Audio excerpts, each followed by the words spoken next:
Hi friends, Yadadri Bhuvanagiri జిల్లాలో మరొక దారుణ ఘటన జరిగింది. ఒక భార్య పెళ్ళై 20 సంవత్సరాల పైన అయింది. 3 పిల్లలు ఉన్నారు. పెద్దగా అయ్యారు, చేతికొస్తున్నారు. ఆమెకు వేరే వాళ్ళతో అక్రమ సంబంధం ఏర్పడి భర్తని ప్లాన్ చేసి మర్డర్ చేపించింది ప్రియుడితోటి కలిసి. కానీ ఇందులో మెయిన్ ట్విస్ట్ ఏంటంటే, చాలా ట్విస్టులు ఉన్నాయి. మెయిన్ ట్విస్ట్ ఏంటంటే, ఆమె సొంత తమ్ముడు బావని చంపడానికి ప్రత్యక్షంగా పాల్గొన్నాడు. సొంత తమ్ముడు ఎవరైనా సరే అక్క బావ సంసారం బాగుండాలని కోరుకుంటారు. కానీ అతను ఎందుకు పాల్గొన్నాడు అనేది తెలుసుకుందాము. ఈమె ఎట్లా ప్లాన్ చేసింది, లాస్ట్కి ఎట్లా దొరికిరు అనేది చాలా క్లియర్గా తెలుసుకుందాము. మన చుట్టుపక్కల ఏం జరుగుతుందో ఇలాంటి న్యూస్ తెలుసుకోవడానికి మన ఛానల్ని సబ్స్క్రైబ్ చేసుకోండి. పక్కన బెల్ ఐకాన్ నొక్కండి. మేము చేసే ప్రతి వీడియో నోటిఫికేషన్ మీకు వస్తుంది. Thank you. ఇప్పుడు వీడియోలోకి వెళ్దాం. అతని పేరు వస్తువుల స్వామి.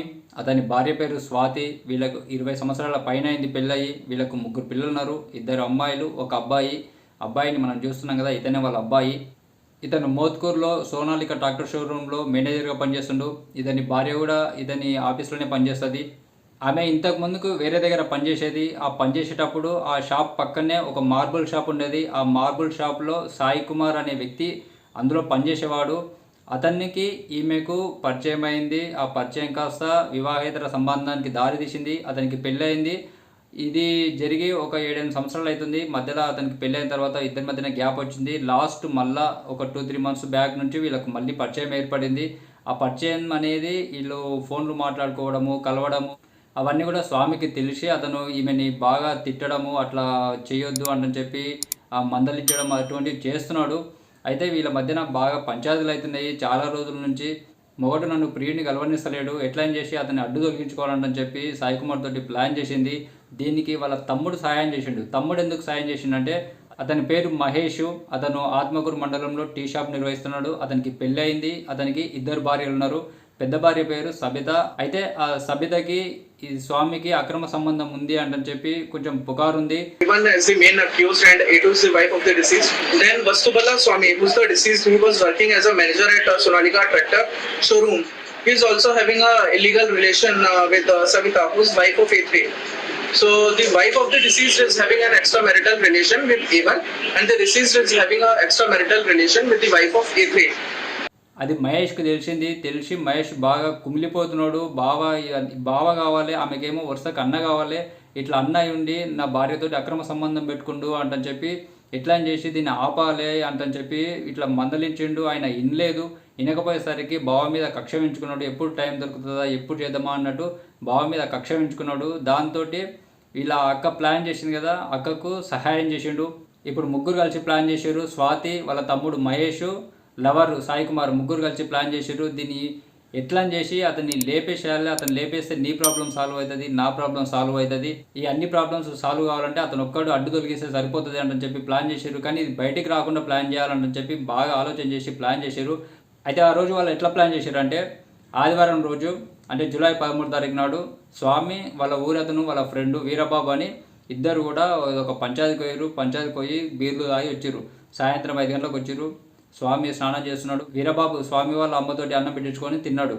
ఆ రోజు సాయంత్రం ఇద్దరు కూడా అక్కడ నుండి మొటకొండూరు పోయినాక అక్కడ ఏదో పని చూసుకున్నారు. రాత్రి 10 గంటలకు వాళ్ళు తిరిగి వస్తున్నారు. అయితే ఆ రోజు స్వాతి, మహేష్, సాయి కుమార్ 3 కలిసి ప్లాన్ చేసుకున్నారు. ఇటు పరిస్థితుల్లో ఈ రోజు లేపేయాలని చెప్పి ప్లాన్ చేసుకున్నారు. ఇక్కడ వాళ్ళు ఎట్లా ప్లాన్ చేశారంటే, సాయి కుమార్కు ఫ్రెండ్ రామలింగ స్వామి అతని ద్వారా ఒక కార్ని రెంటల్కు తీసుకొని వాళ్ళు కాపు కాసుకుంటూ కూర్చున్నారు.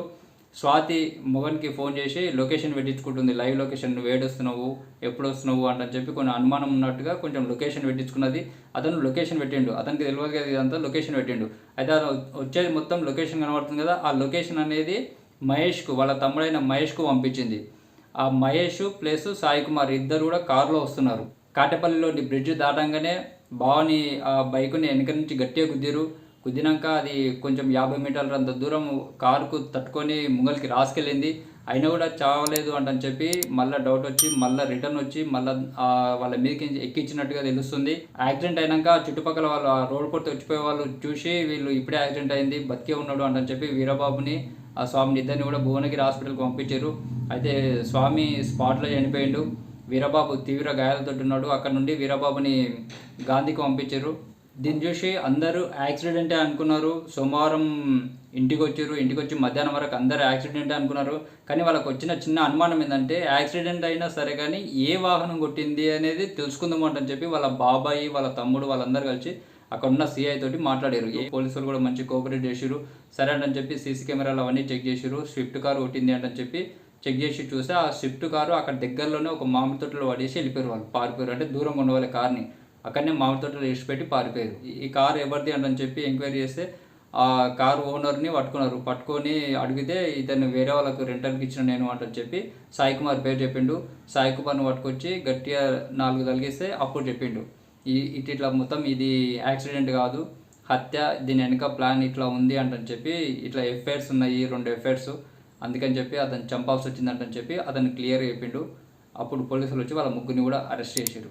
ఇది వాళ్ళ కొడుకు కూడా చెప్తున్నాడు, చనిపోయిన మా నాన్న మీద ఇవన్నీ నిందలేస్తారు, మా అమ్మ మంచిది కాదని చెప్పి అతను కూడా చెప్తున్నాడు. ఇది యాక్సిడెంట్ కాదు, హత్య జరిగి ఉండొచ్చు అని అనుమానం రావడానికి ముఖ్య కారణం ఏంటంటే అక్కడ యాక్సిడెంట్ అయిన తర్వాత మొగని చూసి తల్లి వాళ్ళందరూ ఏడుస్తుంటే పెళ్ళము వాళ్ళ తమ్ముతోటి గుసగుసలాడుతుంది, ఏడుస్తున్నట్టు నటిస్తుంది, కానీ కళ్ళకించి నీళ్ళు లేవు, కడుపులో దుఃఖం లేదన్నట్టుగా నటిస్తుంది.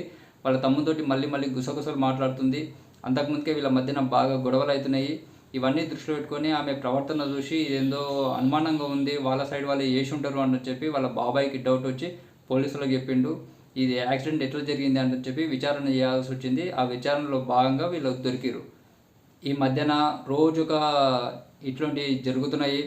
ఇట్లా భర్తలని ప్రియుడితోటి కలిసి చంపేయడము. ఇది ఫ్రెండ్స్ వీడియో. మీకు వీడియో ఇన్ఫర్మేషన్ నచ్చింది అనుకుంటున్నా. నచ్చితే లైక్ చేయండి. మరిన్ని అప్డేట్స్ కోసం ఛానల్ని సబ్స్క్రైబ్ చేసుకోండి. Thank you.